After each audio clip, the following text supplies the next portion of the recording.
This is a Louisiana Department of Education webinar. Ensuring Access: What Teachers Need to Know About AIM in Louisiana's Curriculum. Hello, I'm Donna Broussard, and I work for the Louisiana Department of Education. I will be your presenter for today's webinar. This webinar is part 2 of a series of webinars on accessible instructional materials. If you have not reviewed Part 1, please stop the webinar now and download the webinar for Part 1, Ensuring Access: What Teachers Need to Know About AIM in Louisiana's Curriculum. As a review, in Part 1, teachers were introduced to AIM as it related to universal design for learning and assistive technology in an effort to provide access for students with disabilities. In Part 2, we will understand accessible instructional materials and the laws and regulations related to AIM. As a review, let's look at how AIM, universal design for learning, and assistive technology are all interrelated. Universal design for learning applies to all learners.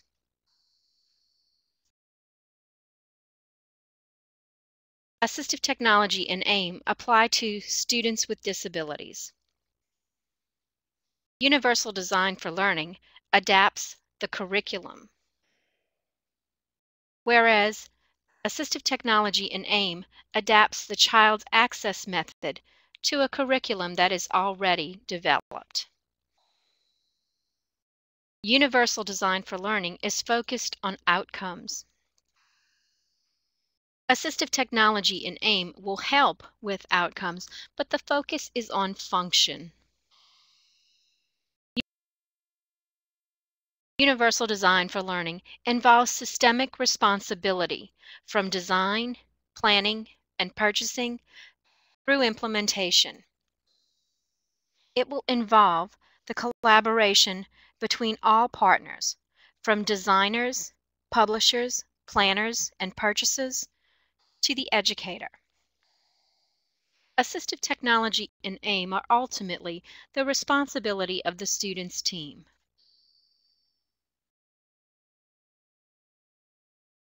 Universal design for learning is built into the overall design of the curriculum as it is being developed. AT in AIM accommodates the existing design as an add-on. It's retrofitted after the design has been completed. What then are accessible instructional materials? They are specialized formats of the standard print-based core curriculum used for students with disabilities who are unable to access the standard print-based materials, such as hard copy textbooks, workbooks, worksheets, and teacher-printed handouts.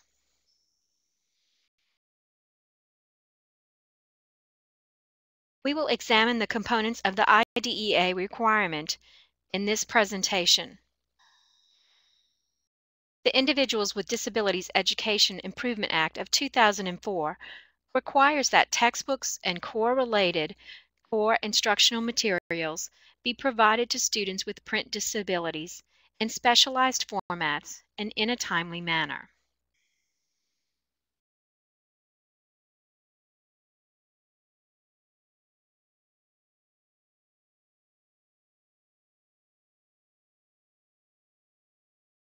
The Louisiana Textbook Adoption Policy and Procedural Manual outlines the requirements for local education agencies. They shall ensure that children with disabilities who need instructional materials in accessible formats receive those instructional materials in a timely manner. Louisiana adopted the IDEA statute for accessible instructional materials, and these references can be located in Bulletin 1706, Implementing Regulations for Children with Exceptionalities, and Bulletin 1794, the Louisiana Textbook Adoption Policy.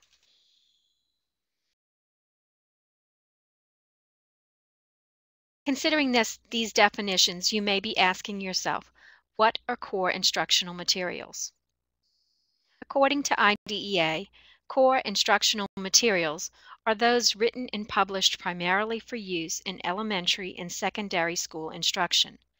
They are required by state education agencies or local education agencies for use by students in the classroom.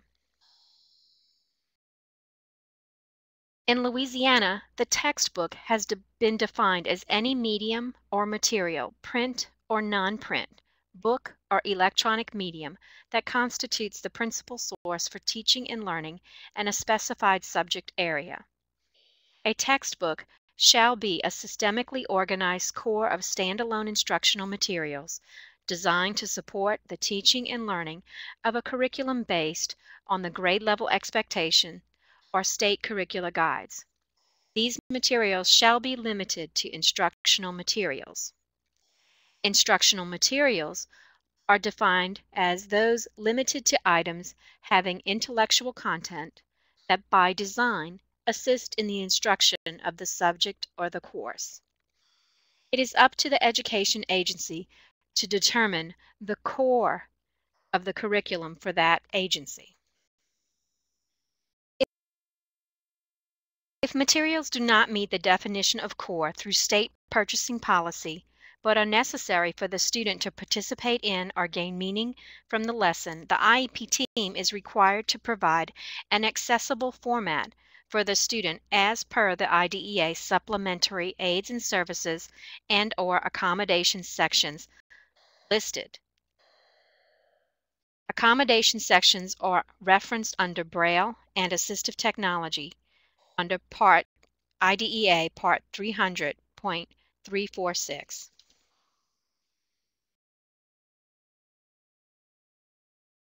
The next question you may ask in referencing these definitions for AIM is, what is a print disability? Keep in mind that this term is not an IDEA category for disability. It is a term derived from a Library of Congress copyright law of 1931 that was later amended in 1966 to provide exemption to reproduce or distribute copies of phonorecords of previously published non-dramatic literary works in specialized formats, exclusively for use by blind or other persons with disabilities. This term is referenced as part of the criteria for eligibility to copyright exemptions for the duplication of core instructional materials in specialized formats by IDEA.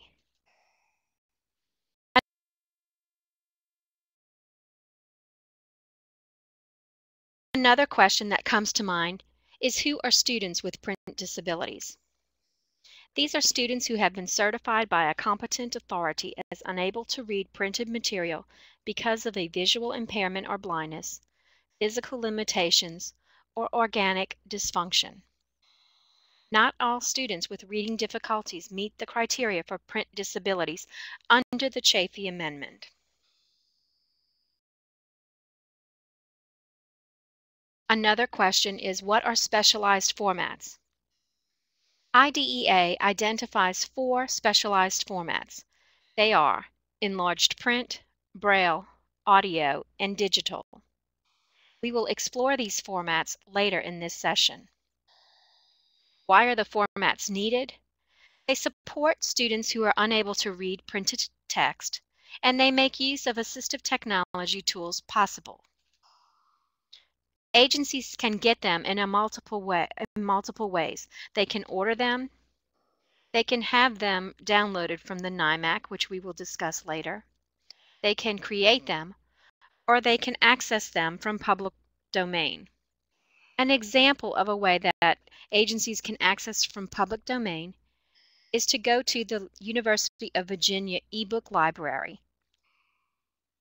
The hyperlink for this library can be found in your handout.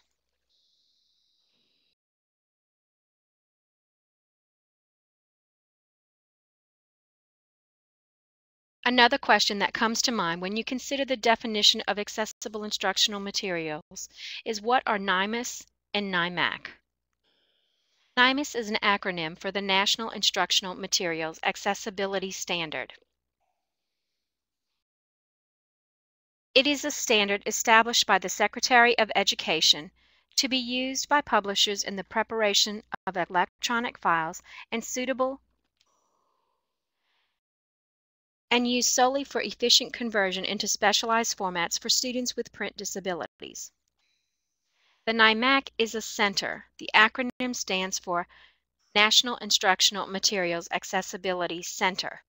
It is the national repository or a library for the Knaimus files. You may be thinking, what's the difference between AIM and Knaimus? Let's look at AIM refers to all specialized formats. These include Braille, audio, large print, and digital. Knaimus specifically refers to electronic files. The Knaimus is a standard.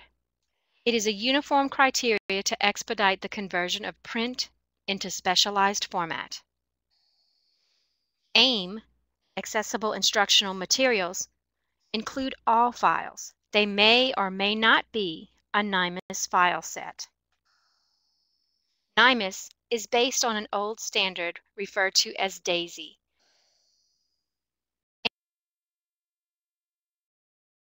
AIM must be provided if it is required. It is a requirement of the IDEA. Knaimus has strict eligibility. The eligibility in AIM is just based on need determined by the IEP team.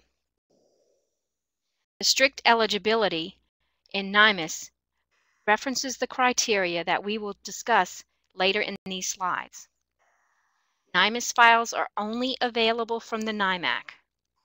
Downloading rights are only available for state-authorized users. In Louisiana, our state-authorized users are Dr. Jackie Babette from the Louisiana Department of Education, the Region 6 Assistive Technology Center, and the Louisiana Instructional Materials Center. You can identify these contacts through your handout. Another component of the definition of AIM is what is meant by timely manner. In Louisiana, timely manner is defined as at the same time as non-disabled peers in Bulletin 1794, the state textbook adoption policy.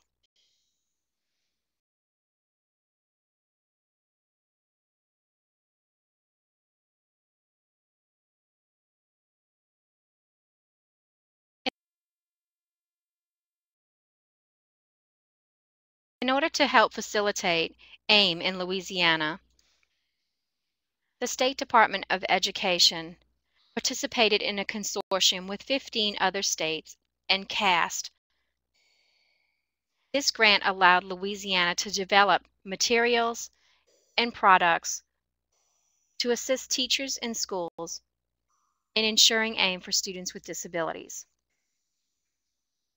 Some of the activities that have occurred is we now have AIM fields on the IEP. We now have a Louisiana AIM website. We have AIM Professional developed for many stakeholders. We have aligned the ordering of AIM in the ordering process for textbooks. We have an AIM decision-making guide. We have identified our Knaimus coordinator as Dr. Jackie Babette and our AIM authorized users. We also have AIM policy and procedure in the textbook adoption policy and procedural manual.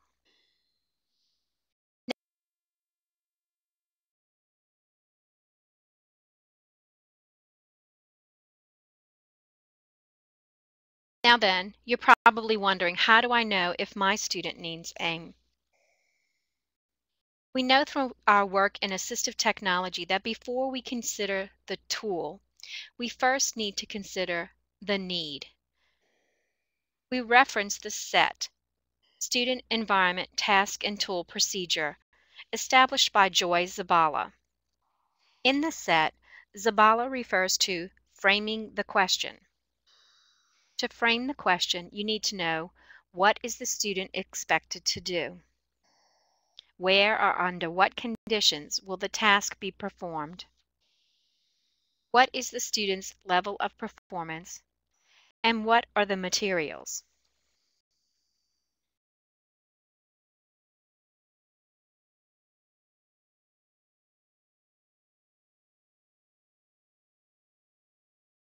You may already be familiar with the SET model because we use it in Louisiana for our assistive technology consideration process. Our assistive technology consideration form follows the SET model.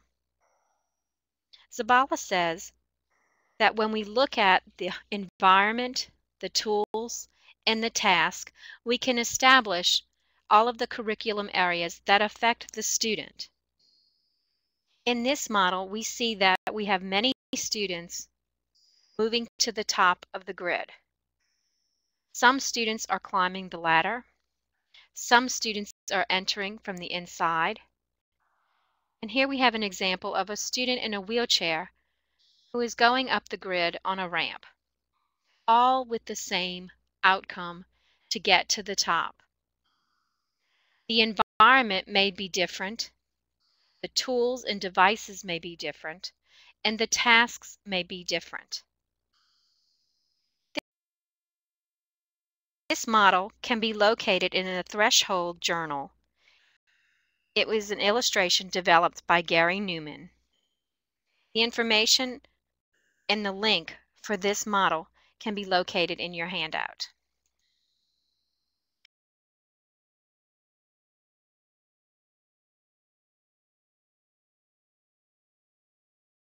Before we begin our simulation activity, let's review the common errors that educators make to determine the need for AIM. Some of the common errors are: teams do not use a process to frame the question, referencing the task, the student's current performance, or the environment and the materials. Teams only consider AIM for issues of blindness or low vision. Another area of inaccuracy is that teams don't consider proficiency with reading, fluency, and comprehension. Another error is that teams only consider the basal. Teams don't involve all members in the decision-making process. These members may include the regular education teacher, the parent, the paraprofessional, the reading tutor, or the student himself or herself. Let's now proceed to the activity. Reference the student profile activity in your handout.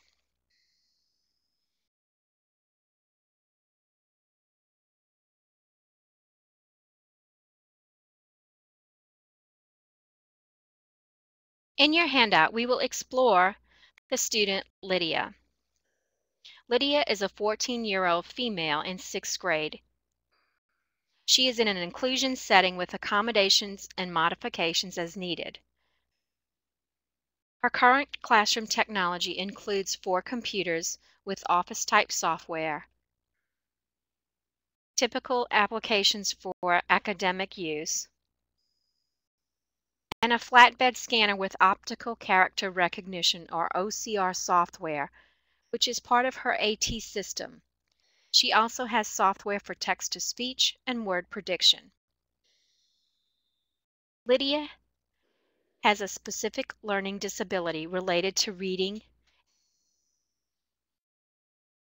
Her regular education teachers include 2 different teachers and a special education teacher who is available 1 hour per day in an inclusion setting for language arts, and a paraprofessional who is involved in her regular education settings 1 hour per day as assigned.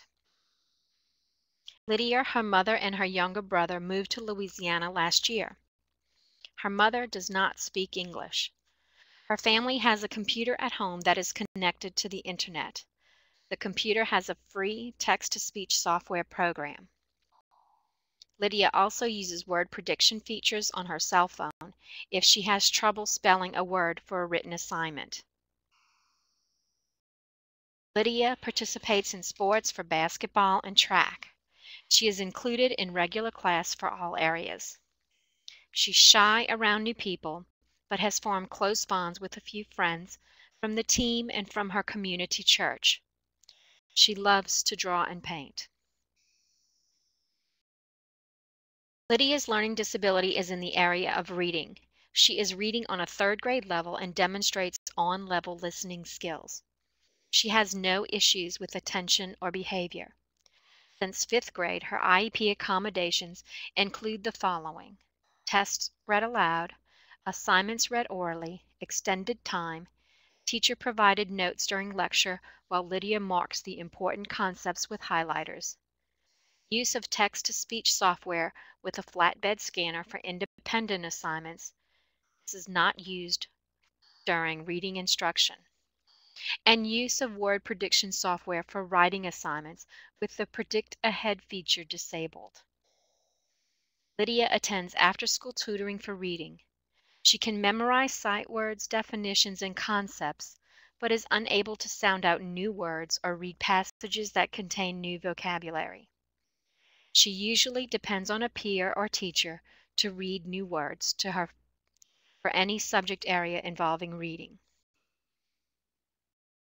Once someone tells her a new word, she usually retains it.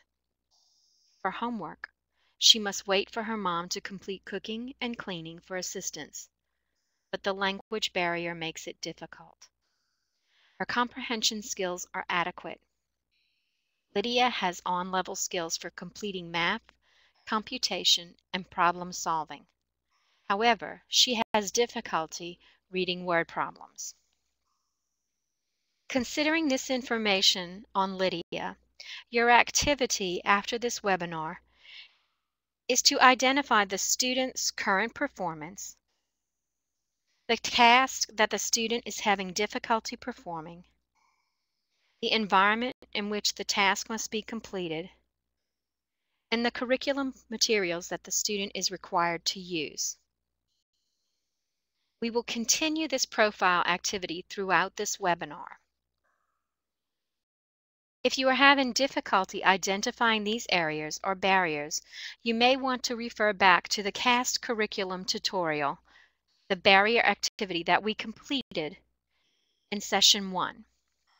This barrier activity can be located at the CAST website at cast.org under the Teaching Every Student Tools and Curriculum.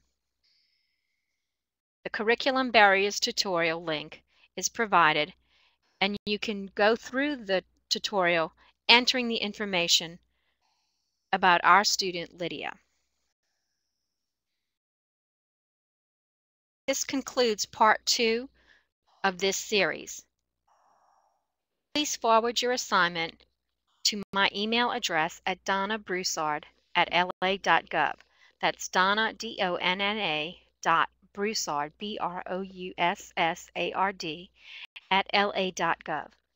My contact information can be located in the handout. Thank you for your participation in this webinar.